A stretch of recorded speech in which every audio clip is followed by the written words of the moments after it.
Our world interprets humility as weakness, because they say you are losing the opportunity to shine. I'm not saying don't celebrate success, but you have to be careful. The same people who will tell you become king over us will say crucify him tomorrow. They will look you to the face and act as if they didn't say it before. There's something that humility does. It adds honor to your achievements.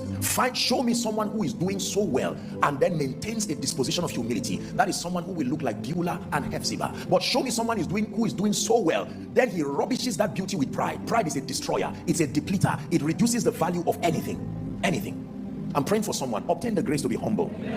This temptation to always want to shout things and drum it and prove a point is unnecessary. The Bible teaches us a lesson from the life of Joseph. Joseph was someone who was disbelieved by his brothers. They invested in an attempt to make him a failure. It didn't work. He went to Potiphar's house just when you thought things were getting better. Are we together now? Potiphar came with his own, the wife came with her own, landed him into prison. Can you imagine that? And now in prison, he began to help some people. You can imagine the pain and the offense. And then the guy whose dream he interpreted, he begged the guy. He said, when you get to the king, please tell the man I'm innocent. When that guy got there, he forgot. And the forgetfulness of a man added 2 more years to the stay of Joseph. We don't know how long he stayed, but we know that whatever the time was, he was plus 2 years. Now Joseph in one day is lifted and he becomes prime minister. Be honest. If you were Joseph, mention 2 people that you will summon as your first assignment. Leave the issue of grains and 7 years of this. And who? You see why you need to repent? Not Joseph. Joseph gets to the palace and was not even distracted by the gifts and all that. He went straight to work. And then the Bible tells us that when his brothers came and he saw them bow like he saw in the dream, you thought that it would be an opportunity for him to mete out judgment. This is Joseph. Pharaoh said, I am Pharaoh. He said, only in the matter of administration will you be greater than me. As far as operation is concerned, Egypt is yours. He would have starved his brothers to death, but not Joseph. He said, you meant it for evil, but God turned it for good. Does that look like someone's testimony? But let me tell you this, and it is powerful counsel.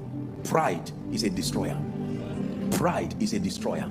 I fight pride. I fight it with every sense of viciousness. And you will not know how hard it is to stay humble if you have not done anything. There's no temptation. You've not. There's absolutely nothing there. It's like someone who doesn't have money saying, I'm humble. You're not exactly right. I don't mean to insult you. I hope you're not. But you are not humble. With respect to what? Humility is with respect to what is tempting you. That as a family, you will be people that have a signature of great achievement garnished with humility.